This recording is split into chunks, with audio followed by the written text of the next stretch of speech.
The Lord be with you. A reading from the Holy Gospel according to Matthew. At that time, Jesus said to his disciples, "Do not lay up for yourselves treasures on earth, where moth and rust destroy, and where thieves break in and steal. But lay up for yourselves treasures in heaven, where neither moth nor rust destroys, and where thieves do not break in and steal. For where your treasure is, there your heart will be also. The eye is the lamp of the body, so if your eye is healthy, your whole body will be full of light. But if your eye is bad, your whole body will be full of darkness. If then the light in you is darkness, how great is the darkness." The Gospel of the Lord.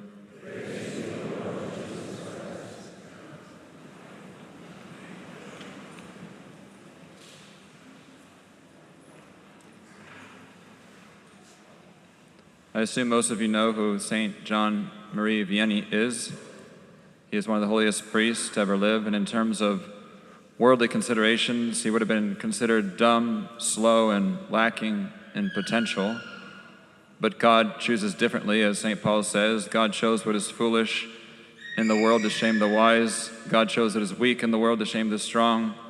God chose what is low and despised in the world, even things that are not, to bring to nothing things that are, so that no human being might boast in the presence of God.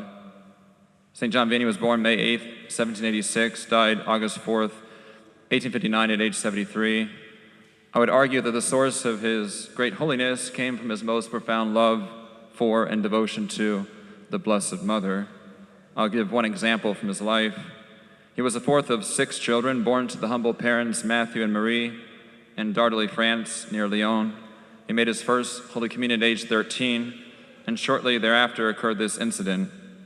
He was working in the vineyard with his older brother, Francois, who was 5 years older, 18 years old. But Jean Marie could not keep up with him and was totally exhausted at the close of the day. The very next day, a religious sister visited the family farm. She gave to each family member a holy picture, but to Jean Marie gave a small statue of the Blessed Mother enclosed in a case. The day after this visit, Jean Marie again worked with Francois. Before beginning his task, Jean Marie devoutly kissed the feet of the image and then threw it in front of him as far as he could. When he came up to it, he reverently picked it up and did as before. On his return in the evening, Jean Marie said to his mother, "Always trust the Blessed Virgin. I earnestly called upon her today, and she has helped me much, for I was able to keep up with my brother without being tired out." For 8 days, Francois and Jean Marie worked thus side by side. They went forward in silence like 2 Trappists. Now, first of all, I'm not encouraging anyone to throw a statue of the Blessed Virgin around his home, his yard, his farm. I simply want to use this scene from Jean Marie's life as an image for Jean Marie Baptist Vianney's devotion and love for Our Lady. He loved Our Lady with all his heart, and in his 13-year-old mind, he was motivating himself to keep pace in his work with his 18-year-old brother. Once he threw ahead the statue of the Blessed Virgin, he longed to see her again and to kiss the feet of the Blessed Virgin. It was love for Our Lady that propelled him forward and helped him labor so diligently and untiringly. Perhaps you remember the words of St. Paul, "Love bears all things, believes all things, hopes all things, endures all things. Love never fails." Love makes all things easy. Love knows no burdens. Just the opposite. The one in love wants to labor for the beloved, wants to exhaust himself for the beloved, wants to pour out his sweat, tears, blood for the beloved. Love is not satisfied with a minimum. Love demands the maximum. Love thirsts to be consumed as a living sacrifice for the honor and glory and pleasure of the one he loves. If you read the lives of the saints, you will quickly see that such is true. As an example, St. Ignatius of Antioch writes to the Roman Christians, begging them not to interfere with his martyrdom, with him being thrown to the wild beasts and devoured by the beasts. He says, "Give me the privilege of imitating the passion of my God." St. John of the Cross says, "Suffering for God is better than working miracles. As for trials, the more the better. what does anyone know who doesn't know how to suffer for Christ? After St. John of the Cross had labored zealously and suffered much to reform the Carmelites, Jesus asked him what reward he desired for his labors, and he responded, "Lord, to suffer and to be despised for you." St. John Chrysostom says, if the Lord should give you power to raise the dead, he would give you much less than he does when he bestows suffering. By miracles, you would make yourself a debtor to him, while by suffering, he may become debtor to you. And even if sufferings had no other reward, then being able to bear something for that God who loves you, is not this a great reward and a sufficient remuneration? He says, whoever loves understands what I say. And perhaps the saint I long to be like the most in his love for Our Lady, St. Maximin Kolbe, he says, love, which is a bond of perfection, nourishes itself and satisfies itself solely by suffering, sacrifice, and the cross. He says how sweet it will be for us in the last hour when we will remember the labor, sufferings, humiliations borne for the Immaculata, and that these were numerous, very numerous, as many as possible. And one last example, St. Therese of the Child Jesus of the Holy Face, my favorite saint after Jesus, Mary, and Joseph. In the Story of a Soul, she says, dreaming of the tortures in which Christians are to share at the time of the Antichrist, I feel my heart thrill, and I would like these tortures to be kept or reserved for me. Never can a saint be considered a masochist. Never can a saint be accused of loving suffering and pain for its own sake. It is simply an imitation of Christ and Our Lady. Christ sought the cross out of love for his Father and out of love for us. He says, there's a baptism with which I must be baptized, and how great is my anguish until it is accomplished. Christ proved and manifested his love for us, especially by giving everything, pouring out his blood to the last drop.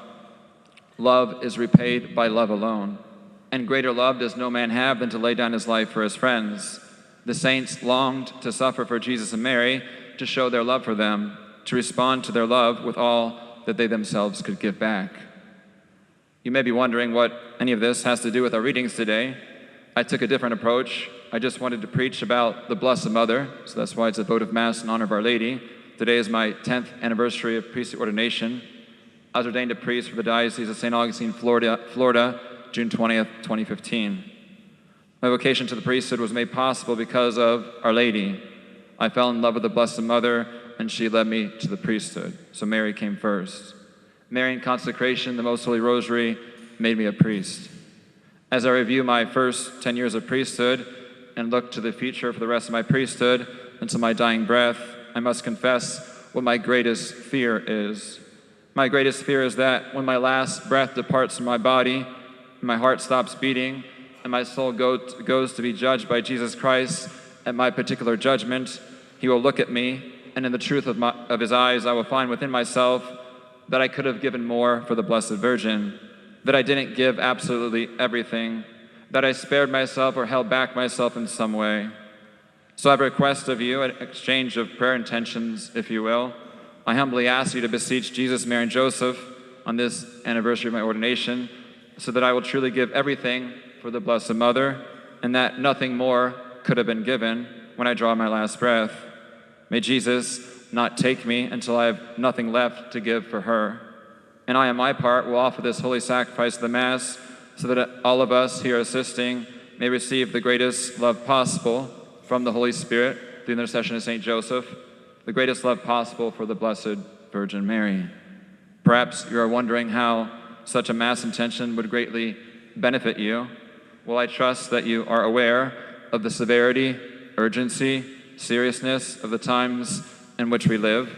The days are evil, and following Jesus and Mary will only get more and more difficult. How will you prove faithful where many others fall away? The same way the beloved disciple proved faithful on Calvary, by taking Our Lady's hand and standing with her. Out of all the apostles, only little John was faithful to Calvary because he was with her. She sustained him when he otherwise would have fallen away, just like the rest. It is not without deep meaning that Jesus, his last word, his last command to the beloved disciple is, "Behold your mother." The surest sign that you will make it to heaven is true devotion to the Blessed Virgin Mary. The 15th promise to those who faithfully pray and live the daily rosary is, she says, "Devotion for my rosary is a great sign of predestination." I assure you the greatest good you can do for souls in order to work out their eternal salvation is to teach them to love and serve the Blessed Mother. You will not be found standing with Christ crucified on the hill of Calvary unless you deepen and persevere in your devotion to Our Lady and her Holy Rosary. To prove faithful in what lies ahead requires special assistance from heaven. St. Maximin Kolbe says, "Modern times are dominated by Satan and will be more so in the future. The conflict with hell cannot be engaged by men, even the most clever. The Immaculata alone has from God the promise of victory over Satan. However, assumed into heaven, the Mother of God now requires our cooperation. She seeks souls who will consecrate themselves entirely to her, who will become in her hands effective instruments for the defeat of Satan and the spreading of God's kingdom upon earth." He sums it up in 3 words: love the Immaculata, love the Immaculata, love the Immaculata, and then you will be supremely happy. Ave Maria.